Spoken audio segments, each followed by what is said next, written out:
The golden stories में आपका स्वागत है। आज जो आप मुंशी प्रेमचंद की कहानी सुनने जा रहे हैं, दरअसल वह एक प्रहसन है। जैसा कि मुंशी प्रेमचंद की सभी कहानियों में देखा जाता है कि वे कहानी के लास्ट में कोई ना कोई मैसेज देते हैं। उनकी इस कहानी में भी एक मैसेज है जो उस समय के समाज और समाज में फैली कुप्रथाओं के प्रति है। इस कहानी के माध्यम से मुंशी जी ने बखूबी पर्दा प्रथा के खिलाफ व्यंग्य किया है। उन्होंने लोगों को सोचने पे मजबूर किया है कि वाकई में ही पर्दा प्रथा हमारे समाज और औरतों के लिए कितनी दुष्परिणाम है और उसकी वजह से हमारे समाज की स्त्रियों को क्या कुछ नहीं झेलना पड़ता। इस कहानी में सेवती नाम की एक स्त्री है जो पर्दा प्रथा के खिलाफ तो है, किंतु वह स्वयं पर्दा करती है क्योंकि उसका पति ऐसा चाहता है। अपने पति के कहने पर वह पर्दा तो करती है, लेकिन वह अपने पति को बखूबी इसका किस तरह एहसास कराती है कि पर्दा प्रथा के कितने नुकसान हैं और इसकी वजह से हमको, समाज को, हम सबको क्या कुछ नहीं झेलना पड़ता। तो इस कहानी में मुंशी जी ने बड़े ही इंटरेस्टिंग तरीके से समाज को ये संदेश दिया है कि पर्दा प्रथा वाकई में ही कितनी गलत है और वो स्त्री किस तरह अपने पति को अपनी बात मनवाने के लिए राजी कर लेती है, बिना किसी गलत अल्फाज के और बिना किसी हिंसक रूप के। आखिरकार अंत में सेवती अपने पति को विश्वास दिला देती है कि इस पर्दा प्रथा की वजह से उसे क्या कुछ नहीं झेलना पड़ता और यह उसके लिए असहनीय है और इसका दुष्परिणाम आपको भी झेलना पड़ सकता है। तो चलिए कहानी के माध्यम से समझते हैं कि वाकई में ही पर्दा प्रथा समाज और स्त्रियों के लिए कितनी बुरी थी। इस कहानी के पात्र हैं दयाशंकर, एक साधारण लेखक, आनंद मोहन, कॉलेज का एक विद्यार्थी तथा दयाशंकर का मित्र, ज्योति स्वरूप, दयाशंकर का एक सुदूर संबंधी, सेवती, दयाशंकर की पत्नी।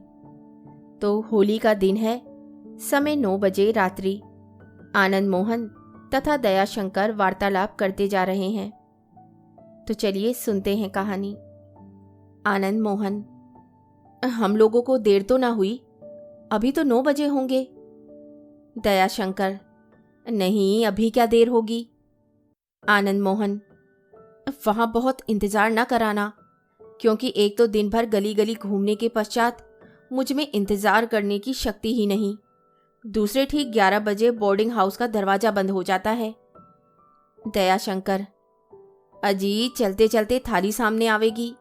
मैंने तो सेवती से पहले ही कह दिया है कि 9 बजे तक सामान तैयार रखना। आनंद मोहन: तुम्हारा घर तो अभी दूर है, यहाँ मेरे पैरों में चलने की शक्ति ही नहीं। आओ कुछ बातचीत करते चलें। भला यह तो बताओ कि पर्दे के संबंध में तुम्हारा क्या विचार है? भाभी जी मेरे सामने आएंगी या नहीं? क्या मैं उनके चंद्रमुख का दर्शन कर सकूंगा? सच कहो यार। दयाशंकर: तुम्हारे और मेरे बीच में तो भाईचारे का संबंध है। यदि सेवती मुंह खोले हुए भी तुम्हारे सम्मुख आ जाए तो मुझे कोई मलान नहीं, किंतु साधारणतः मैं पर्दे की प्रथा का सहायक और समर्थक हूं, क्योंकि हम लोगों की सामाजिक नीति इतनी पवित्र नहीं है कि कोई स्त्री अपनी लज्जा भाव को चोट पहुंचाए बिना अपने घर से बाहर निकले। आनंद मोहन: भाई, मेरे विचार में तो पर्दा ही कुचेष्टाओं का मूल कारण है। पर्दे से स्वभावतः पुरुषों के चित्त में उत्सुकता उत्पन्न होती है और वह भाव कभी तो बोली ठोली में प्रकट होता है और कभी नेत्रों के कटाक्षों में। दयाशंकर: जब तक हम लोग इतने दृढ़ प्रतिज्ञ ना हो जाएं कि सतीत्व रक्षा के पीछे प्राण भी बलिदान कर दें, तब तक पर्दे की प्रथा को तोड़ना समाज के मार्ग में विष बोना है। आनंद मोहन: आपके विचार से तो यही सिद्ध होता है कि यूरोप में सतीत्व रक्षा के लिए रात दिन रुधिर की नदियां बहा करती हैं। दयाशंकर: वहां इसी बेपर्दगी ने तो सतीत्व धर्म को निर्मूल कर दिया है।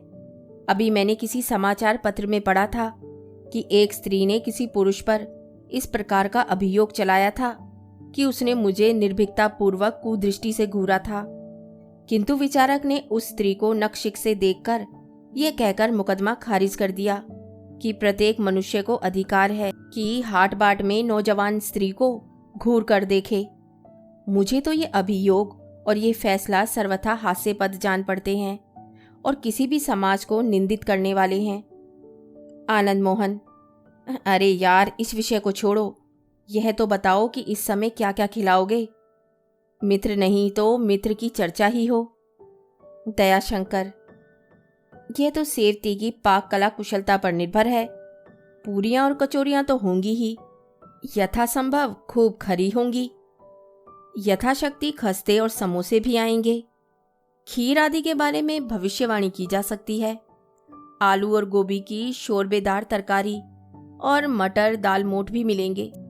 फिरनी के लिए भी कह आया था। गूलर के कोफ्ते और आलू के कबाब, यह दोनों सेवती खूब पकाती है। इनके सिवा दही बड़े और चटनी अचार की चर्चा तो व्यर्थ ही है। हाँ, शायद किशमिश का रायता भी मिले जिसमें केसर की सुगंध उड़ती होगी। आनंद मोहन: मित्र, मेरे मुंह में तो पानी भर आया। तुम्हारी बातों ने तो मेरे पैरों में जान डाल दी है। शायद पर होते तो उड़कर पहुंच जाता। दयाशंकर: लो, अब तो आ ही जाते हैं। यह तंबाकू वाले की दुकान है, इसके बाद चौथा मकान मेरा ही है। आनंद मोहन: मेरे साथ बैठकर एक ही थाली में खाना। कहीं ऐसा ना हो कि अधिक खाने के लिए मुझे भाभी जी के सामने लज्जित होना पड़े। दयाशंकर: इससे तुम निशंक रहो। उन्हें मिताहारी आदमी से चिढ़ है। वे कहती हैं, जो खाएगा ही नहीं दुनिया में काम क्या करेगा। आज शायद तुम्हारी बदौलत मुझे भी काम करने वालों की पंक्ति में स्थान मिल जावे। कम से कम कोशिश तो ऐसी ही करना। आनंद मोहन: भाई, यथाशक्ति चेष्टा करूंगा। शायद तुम्हें ही प्रधान पद मिल जाए। दयाशंकर: यह लो, आ गए। देखना, सीढ़ियों पर अंधेरा है, शायद चिराग जलाना भूल गई। आनंद मोहन: कोई हर्ज नहीं। तिमिर लोक ही में तो सिकंदर को अमृत मिला था। दयाशंकर: अंतर इतना ही है कि तिमिर लोक में पैर फिसले तो पानी में गिरोगे और यहां फिसला तो पथरीली सड़क पर। ज्योति स्वरूप आते हैं। ज्योति: लो भाई, सेवक भी उपस्थित हो गया। देर तो नहीं हुई? डबल मार्च करता आया हूं। दयाशंकर: नहीं नहीं, अभी तो देर नहीं हुई। शायद आपकी भोजनाभिलाषा आपको समय से पहले खींच लाई। आनंद मोहन: आपका परिचय कराइए। मुझे आपसे देखा देखी नहीं है। दयाशंकर अंग्रेजी में: मेरे सुदूर के संबंध में साले होते हैं। एक वकील के मुहर्रिर हैं। जबरदस्ती नाता जोड़ रहे हैं। सेवती ने निमंत्रण दिया होगा। मुझे कुछ भी ज्ञात नहीं। ये अंग्रेजी नहीं जानते। आनंद मोहन: इतना तो अच्छा है, अंग्रेजी में ही बातें करेंगे। दयाशंकर: सारा मजा किरकिरा हो गया। कुमानुषों के साथ बैठकर खाना फोड़े के ऑपरेशन के बराबर है। आनंद मोहन: किसी उपाय से इन्हें विदा कर देना चाहिए। दयाशंकर: मुझे तो चिंता यह है कि अब संसार के कार्यकर्ताओं में हमारी और तुम्हारी गणना ही ना होगी। पाला इसके हाथ रहेगा। आनंद मोहन: खैर, ऊपर चलो। आनंद तो जब आवे कि इन महाशय को आधे पेट ही उठना पड़े। तीनों आदमी ऊपर जाते हैं। दयाशंकर: अरे, कमरे में भी रोशनी नहीं, घुप अंधेरा है। लाला ज्योति स्वरूप, देखिएगा कहीं ठोकर खाकर ना गिर पड़िएगा। आनंद मोहन: अरे गजब! अलमारी से टकराकर धम से गिर पड़ता है। दयाशंकर: लाला ज्योति स्वरूप, क्या आप गिरे? चोट तो नहीं आई? आनंद मोहन: अजी, मैं गिर पड़ा, कमर टूट गई। तुमने अच्छी दावत की। दयाशंकर: भले आदमी, सैकड़ों बार तो आए हो, मालूम नहीं था कि सामने अलमारी रखी हुई है। क्या ज्यादा चोट लगी? आनंद मोहन: भीतर जाओ, थालियां लाओ और भाभी जी से कह देना कि थोड़ा सा तेल गर्म करे, मालिश कर लूंगा। ज्योति: महाशय, यह आपने क्या रख छोड़ा है? जमीन पर गिर पड़ा। दयाशंकर: उगालदान तो नहीं लुढ़का दिया? हाँ हाँ वही तो है, सारा फर्श खराब हो गया। अरे बंधुवर, जाकर लालटेन जला लाओ। कहाँ लाकर काल कोठरी में डाल दिया? दयाशंकर घर में जाकर, अरे यहाँ भी अंधेरा है, चिराग तक नहीं। सेवती कहाँ हो? सेवती, बैठी तो हूँ। दयाशंकर, यह क्या बात है, चिराग क्यों नहीं जले? तबीयत तो अच्छी है? सेवती, बहुत अच्छी है। बारे तुम आ तो गए, मैंने समझा था कि आज आपका दर्शन ही ना होगा। दयाशंकर, ज्वर है क्या? कब से आया है? सेवती, नहीं नहीं, ज्वर कुछ नहीं, चैन से बैठी हूँ। दयाशंकर, तुम्हारा पुराना बाया गोला तो नहीं उभर आया? सेवती व्यंग्य से, हाँ बाया गोला ही तो है, लाओ कोई दवा है? दयाशंकर, अभी डॉक्टर के यहाँ से मंगवाता हूँ। कुछ मुफ्त की रकम हाथ आ गई है क्या? लाओ मुझे दे दो, अच्छी हो जाऊं। दयाशंकर, तुम तो हंसी कर रही हो, साफ साफ कोई बात नहीं कहती। क्या मेरे देर से आने का यही दंड है? मैंने 9 बजे आने का वचन दिया था, शायद 2-4 मिनट अधिक हुए हों। सब चीजें तैयार हैं ना? सेवती, हाँ हाँ, बहुत ही खस्ता आधो आध मक्खन डाला था। दयाशंकर, आनंद मोहन से मैंने तुम्हारी खूब प्रशंसा की है। सेवती, ईश्वर ने चाहा तो वे भी प्रशंसा ही करेंगे। पानी रखाओ, हाथ वाथ तो धोए। दयाशंकर, चटनियां भी बनवा ली है ना? आनंद मोहन को चटनियों से बहुत प्रेम है। सेवती, खूब चटनी खिलाओ, सेरो बना रखी हैं। दयाशंकर, अब पानी में केवड़ा डाल दिया है? सेवती, हाँ ले जाकर पानी रखाओ, पानी आरंभ करें, प्यास लगी होगी। आनंद मोहन बाहर से, मित्र शीघ्र आओ, अब इंतजार करने की शक्ति नहीं है। दयाशंकर, जल्दी मचा रहा है, लाओ थालियां परसो। सेवती, पहले चटनी और पानी तो रखाओ। दयाशंकर रसोई में जाकर, अरे यहाँ तो चूल्हा बिल्कुल ठंडा पड़ गया है, मेहरी आज सवेरे ही काम कर गई क्या? सेवती, हाँ खाना पकने से पहले ही आ गई थी। दयाशंकर, बर्तन सब मंजे हुए हैं, क्या कुछ पकाया ही नहीं? भूत प्रेत आकर खा गए होंगे, क्या चूल्हा ही नहीं जलाया? गजब कर दिया सेवती। गजब मैंने कर दिया या तुमने? मैंने तो सब सामान लाकर रख दिया था, तुमसे बार बार पूछ लिया था कि किसी चीज की कमी हो तो बतलाओ, फिर खाना क्यों नहीं पका? क्या विचित्र रहस्य है, भला मैं इन दोनों को क्या मुंह दिखाऊंगा? आनंद मोहन, मित्र क्या तुम अकेले ही सब सामग्री चट कर रहे हो? इधर भी लोग आशा लगाए बैठे हैं, इंतजार दम तोड़ रहा है। सेवती, यदि सब सामग्री लाकर रख ही देते तो मुझे बनाने में क्या आपत्ति थी? दयाशंकर, अच्छा यदि 2-1 वस्तु की कमी रह गई थी तो इसका क्या अभिप्राय कि चूल्हा ही ना जले? यह तो किस अपराध का दंड दिया है तुमने? आज होली का दिन और यहाँ आग ही ना जली। सेवती, जब तक ऐसे चरके ना खाओगे तुम्हारी आंखें ना खुलेंगी। दयाशंकर, तुम तो पहेलियों से बातें कर रही हो, आखिर किस बात पर अप्रसन्न हो? मैंने कौन सा अपराध किया? जब मैं यहाँ से जाने लगा था तुम प्रसन्न मुख थी, और इसके पहले भी मैंने तुम्हें दुखी नहीं देखा था, तो मेरी अनुपस्थिति में कौन सी ऐसी बात हो गई कि तुम इतनी रूठ गई? घर में स्त्रियों को कैद करने का यह दंड है? अच्छा तो यह इस अपराध का दंड है। मगर तुमने कभी मुझसे पर्दे की निंदा नहीं की, बल्कि इस विषय पर जब कोई बात छिड़ती तो तुम मेरे विचारों से सहमत ही रहती थी। मुझे आज ही ज्ञात हुआ कि तुम्हें पर्दे से इतनी घृणा है। क्या दोनों अतिथियों से यह कह दूं कि पर्दे की सहायता के दंड में मेरे यहाँ अनशन व्रत है, आप लोग ठंडी ठंडी हवा खाएं?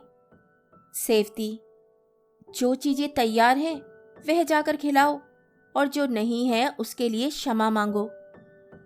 मैं तो कोई चीज तैयार नहीं देखता। है क्यों नहीं? चटनी बना ही डाली है और पानी भी पहले से तैयार है। यह दिल लगी तो हो चुकी। सचमुच बताओ, खाना क्यों नहीं पकाया? क्या तबीयत खराब हो गई थी अथवा किसी कुत्ते ने आकर रसोई अपवित्र कर दी थी? आनंद मोहन, बाहर क्यों नहीं आते हो भाई? भीतर ही भीतर क्या मिसकोट कर रहे हो? अब सब चीजें नहीं तैयार हैं, नहीं सही। जो कुछ तैयार हो वही लाओ। इस समय तो सादी पूरियां भी खस्ते से अधिक स्वादिष्ट जान पड़ेंगी। कुछ लाओ भला, श्री गणेश तो हो। भाई, मुझसे ज्यादा उत्सुक तो मेरे मित्र मुंशी ज्योति स्वरूप हैं। सेवती, भैया ने दावत के इंतजार में आज दोपहर को भी ना खाया होगा। बात क्यों टालती हो? मेरी बातों का जवाब क्यों नहीं देती? नहीं जवाब देती। क्या कुछ आपका कर्ज खाया है या रसोई बनाने के लिए लौंडी हूं? यदि मैं घर का काम करके अपने को दास नहीं समझता तो तुम घर का काम करके अपने को दासी क्यों समझती हो? मैं नहीं समझती, तुम समझते हो। क्रोध मुझे आना चाहिए, उल्टी तुम बिगड़ रही हो। तुम्हें क्यों मुझ पर क्रोध आना चाहिए? इसलिए कि तुम पुरुष हो? नहीं, इसलिए कि तुमने आज मुझे मेरे मित्रों तथा संबंधियों के सम्मुख नीचा दिखाया। नीचा दिखाया? तुमने मुझे कि मैंने तुम्हें? तुम तो किसी प्रकार क्षमा करा लोगे, किंतु काली मां तो मेरे मुख लगेगी। आनंद मोहन, भाई अपराध क्षमा हो, मैं भी वहीं आता हूं। यहां तो किसी पदार्थ की सुगंध तक नहीं आती। दयाशंकर, क्षमा क्या करा लूंगा, लाचार होकर बहाना करना पड़ेगा। सेवती, चटनी खिलाकर पानी पिलाओ, इतना सत्कार बहुत है। होली का दिन है, यह भी एक प्रहसन रहेगा। दयाशंकर, प्रहसन क्या रहेगा? कहीं मुख दिखाने योग्य ना रहूंगा। आखिर तुम्हें ये क्या शरारत सूझी? फिर वही बात, शरारत क्यों सूझती? क्या तुमसे और तुम्हारे मित्रों से कोई बदला लेना था? लेकिन जब लाचार हो गई तो क्या करती? तुम तो 10 मिनट पछताकर और मुझ पर क्रोध मिटाकर आनंद से सोओगे। यहां तो मैं 3 बजे से बैठी छींक रही हूं और ये सब तुम्हारी करतूत है। यही तो पूछता हूं कि मैंने क्या किया? तुमने मुझे पिंजरे में बंद कर दिया, पर काट दिए। मेरे सामने दाना रख दो तो खाऊं, मुधिया में पानी डाल दो तो पीऊं। ये किसका कसूर है? दयाशंकर, भाई छिपी छिपी बातें ना करो, साफ साफ क्यों नहीं कहती? आनंद मोहन, विदा होता हूं, मौज उड़ाइए, नहीं बाजार की दुकान भी बंद हो जाएगी। खूब चकमा दिए मित्र, फिर समझेंगे। लाला ज्योति स्वरूप तो बैठे बैठे अपनी निराशा को खुर्राटों से भुला रहे हैं। मुझे यह संतोष कहाँ, तारे भी नहीं कि बैठकर उन्हें ही गिनूं। इस समय तो स्वादिष्ट पदार्थों का स्मरण कर रहा हूं। दयाशंकर, बंधुवर 2 मिनट और संतोष करो, आया अभी। हाँ, लाला ज्योति स्वरूप से कह दो कि किसी हलवाई की दुकान से पूरियां ले आए, यहाँ कम पड़ गई हैं। आज दोपहर ही से इनकी तबीयत खराब हो गई है। मेरे मेज की दराज में रुपए रखे हैं। सेवती, साफ साफ तो यही है कि तुम्हारे पर्दे ने मुझे पंगु बना दिया है। कोई मेरा गला भी घोट जाए तो फरियाद नहीं कर सकती। दयाशंकर, फिर भी वही अनियोक्ति, इस विषय का अंत भी होगा या नहीं? सेवती, दिया सलाई तो थी ही नहीं, फिर आग कैसे जलाती? दयाशंकर, मैंने जाते समय दिया सलाई की डिबिया जेब में रख ली थी। जरा सी बात का तुमने इतना बतंगड़ बना दिया। शायद मुझे तंग करने के लिए अवसर ढूंढ रही थी। कम से कम मुझे तो ऐसा ही जान पड़ता है। सेवती, यह तुम्हारी जाति है। ज्यों ही तुम सीढ़ी से उतरे, मेरी दृष्टि डिबिया की तरफ गई, किंतु वह लापता थी। ताड़ गई कि तुम ले गए। तुम मुश्किल से दरवाजे तक पहुंचे होगे। अगर जोर से पुकारती तो तुम सुन लेते, लेकिन नीचे दुकानदारों के कान में भी आवाज जाती तो सुनकर तुम ना जाने मेरी कौन कौन दुर्दशा करते। हाथ मलकर रह गई। उसी समय से बहुत व्याकुल हो रही हूँ कि किसी प्रकार भी दिया सलाई मिल जाती तो अच्छा होता, मगर कोई वश ना चलता था। अंत में लाचार होकर बैठ रही। दयाशंकर, यह कहो कि तुम मुझे तंग करना चाहती थी, नहीं तो क्या आग या दिया सलाई ना मिल जाती? अच्छा, तुम मेरी जगह होते तो क्या करते? नीचे सबके सब दुकानदार हैं और तुम्हारी जान पहचान के हैं। घर के एक और पंडित जी रहते हैं, उनके घर में कोई स्त्री नहीं, सारे दिन फाग हुई है। बाहर के सैकड़ों आदमी जमा थे। दूसरी ओर बंगाली बाबू रहते हैं, उनके घर की स्त्रियां किसी संबंधी से मिलने गई हैं और अब तक नहीं आई। इन दोनों से भी बिना दज्जे पर आई चीज ना मिल सकती थी, लेकिन शायद तुम इतनी बेपर्दगी को क्षमा ना करते। और कौन ऐसा था जिससे कहती कि कहीं से आग ला दो? मेहरी तुम्हारे सामने ही चौका बर्तन करके चली गई थी। रह रहकर तुम्हारे ऊपर क्रोध आता था। दयाशंकर, तुम्हारी लाचारी का कुछ अनुमान कर सकता हूं, पर मुझे अब भी यह मानने में आपत्ति है कि दिया सलाई का ना होना चूल्हा ना जलने का वास्तविक कारण हो सकता है। सेवती, तुम्ही से पूछती हूं कि बतलाओ क्या करती? मेरा मन इस समय स्थिर नहीं, किंतु मुझे विश्वास है कि यदि मैं तुम्हारे स्थान पर होता तो होली के दिन और खासकर जब अतिथि भी उपस्थित हो, चूल्हा ठंडा न रहता। कोई ना कोई उपाय अवश्य ही निकालता। जैसे? दयाशंकर, एक रुक्का लिखकर किसी दुकानदार के सामने फेंक देता। यदि मैं ऐसा करती तो शायद तुम आंख मिलाने का मुझ पर कलंक लगाते। अंधेरा हो जाने पर सिर से पैर तक चादर ओढ़कर बाहर निकल जाता और दिया सलाई ले आता। घंटे 2 घंटे में अवश्य ही कुछ ना कुछ तैयार हो जाता। ऐसा उपवास तो ना करना पड़ता। सेवती, बाजार जाने से मुझे तुम गली गली घूमने वाली कहते और गला काटने पर उतारू हो जाते। तुमने मुझे कभी इतनी स्वतंत्रता नहीं दी। यदि कभी स्नान करने जाती हूँ तो गाड़ी का पट बंद रहता है। दयाशंकर, अच्छा, तुम जीती और मैं हारा।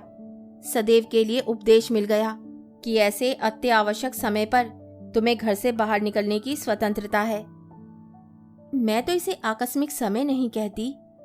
आकस्मिक समय तो वह है कि देवात घर में कोई बीमार हो जाए और उसे डॉक्टर के यहाँ ले जाना आवश्यक हो। दयाशंकर, निसंदेह वह समय आकस्मिक है। इस दशा में तुम्हारे जाने में कोई हस्तक्षेप नहीं। सेवती, और भी आकस्मिक समय गिनाऊं? नहीं भाई, इसका फैसला तुम्हारी बुद्धि पर निर्भर है। आनंद मोहन, मित्र, संतोष की सीमा तो अंत हो गई। भाई अब प्राण पीड़ा हो रही है।